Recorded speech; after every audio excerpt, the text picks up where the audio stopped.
Hello everybody! How are you this weekend? I'm okay. Just okay. Things could be better. Yeah. I have been feeling very tired and ill from allergies the past couple of days, and I've been in a weird mental state. My dryer broke, which has been a really big inconvenience, and my weekend hasn't been long enough to get all the stuff done that I need to get done, and I need to weed my garden, but it's abysmally hot and sticky outside, and I don't want to. But every day that I don't, it gets worse and it'll be harder to do, so I keep putting it off. I feel so guilty about this. Anyway, I read things and I'm here to talk to you about them. This past week I read some meh things and like two really good things. So I did read The Raven Stratagem by Yoon Lee. Have I been saying strategy instead of stratagem? Oh dear. I just filmed an entire review of this book where I may have called it The Raven Strategy. I can't remember what I said. I love this book. It was great. It was just as good as Nine Fox Gambit, and I do all my gushy stuff in a separate review that you will see in a couple of days. It was the best thing I read last week. The other really great thing that I finished reading was The Rise and Fall of D.O.D.O by Neal Stephenson and Nicole Galland. I don't know how to quickly summarize the plot of this book.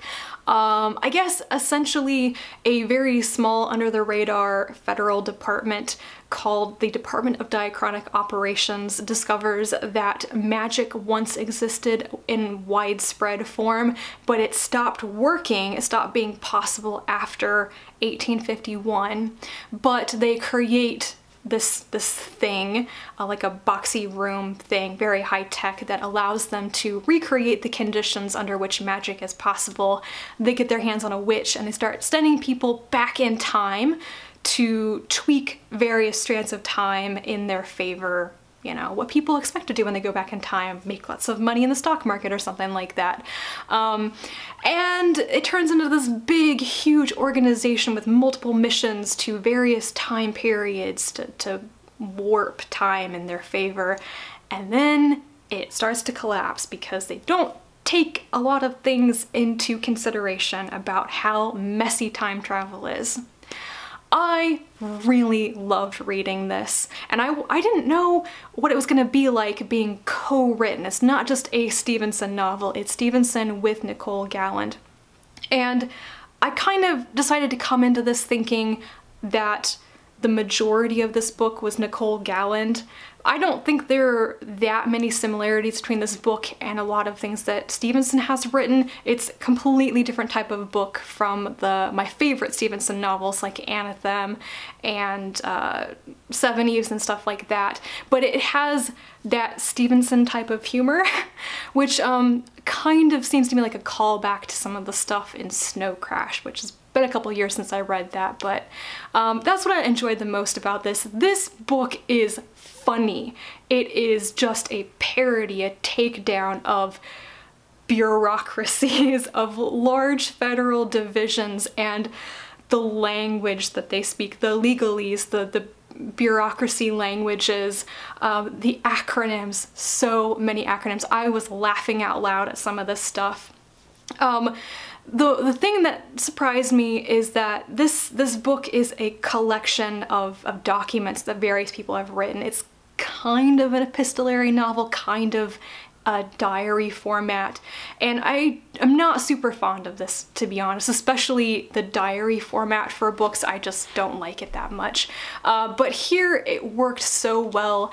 There are so many characters and they all have their own very distinct voices and personalities, and it's all just hilarious. The plot, it becomes rather ludicrous in places. Anything that could possibly happen to complicate matters does.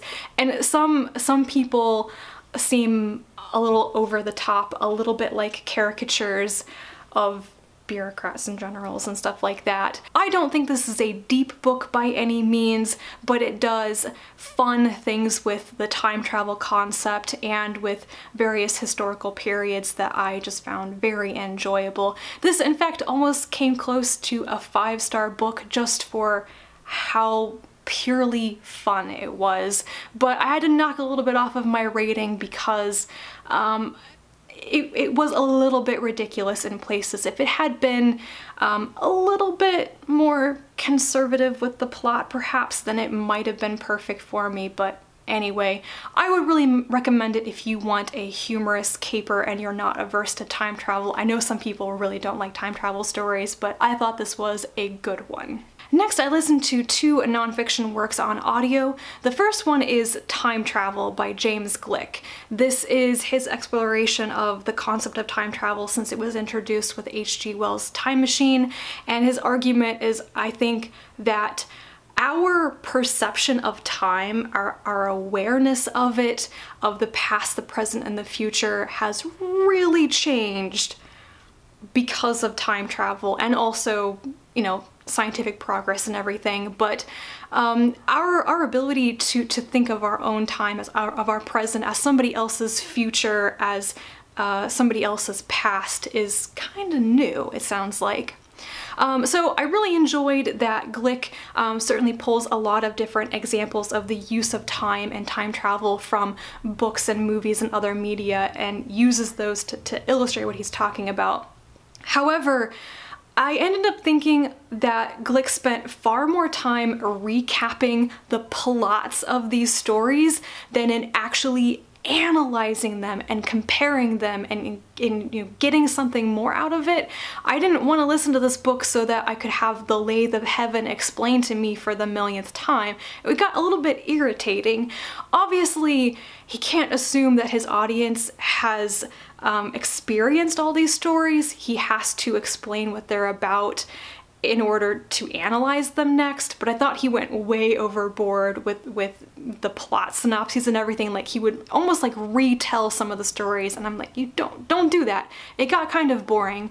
I wish there had been more analysis here, but overall, I did learn some things. This made me think about time travel a little bit differently. I hadn't been aware of its history. I'd never even really thought about the importance of the time machine before, which I'm sure I have read. I think I had to read it for school, but I remember nothing about reading it. So I guess the major takeaway from this book is that it made me want to read The Time Machine, which I've not really been excited about before. But anyway, the other nonfiction book that I listened to on audio was The Astronaut's Wives Club by Lily Koppel. This was a random find on Overdrive. I thought, I want to know more about the wives of the first astronauts because they were actually like holding everything together while people were going into space. However, this book was bad. Do not read this book. It is a complete waste of time. I listened to the entire thing because I listened to it at very high speed. It was a short book and I was going about my day. I got to like 60% up through it and thought, what is wrong with this? It's just a mess. It is a random, confusing, time-jumping hodgepodge of shallow anecdotes about these women, and it's confusing because Koppel doesn't just talk about the wives of the Mercury astronauts, she also wants to talk about the wives of the Gemini astronauts. So you have like 2 generations colliding, and she jumps between them, and she refers to all these women by their first names, even though some of them have the same first names. She never clarifies it. I could not track sometimes who was being talked about because she would just suddenly abruptly switch to somebody else without making a good transition. It was really frustrating. If you want to know more about these women, because some of them really were interesting, find their names on Wikipedia and then Google them. Google Annie Glenn. She has an amazing story. She did some really great things she is worth knowing more about, and her husband John Glenn was very publicly proud of her for good reason. But you will learn nothing important or new from this book that you couldn't find on Google for free, written in a much better way. This was just a poorly written, poorly structured book.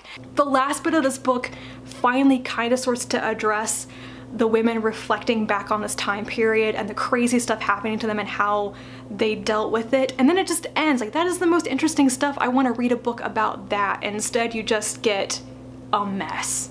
It was a mess. I'm gonna stop talking about it now. And the final book that I finished this past week, I think I'm going to do a separate review on as well, because I just realized my thoughts on this might run a little bit long. This is The Sands of Sarasvati by Risto Isomäki. Hopefully I partially pronounced his name correctly. He is a Finnish author of science fiction, and this is translated into English by Owen F. Witesman. So yes, it's a science fiction novel that addresses climate change, rising sea levels, and the possibility of mega tsunamis that could wipe out human civilization as we know it. It was very interesting. It reminded me a lot of watching disaster movies, except a much better plot, much more based on scientific fact and what's going on today with climate change. There were some weaknesses, which I will talk about later, but on the whole, it was a good read. And that is it for my weekly wrap-up. Once again, my battery is about to die. I should like really get an extra battery. Why haven't I done that yet? I don't know. I'm a really lazy person sometimes. Anyway, it was an okay week. Some good things, some bad things. Next week will be better, I'm sure. I hope you are enjoying yourself. I hope you have a good week, and I will talk to you again soon. Bye.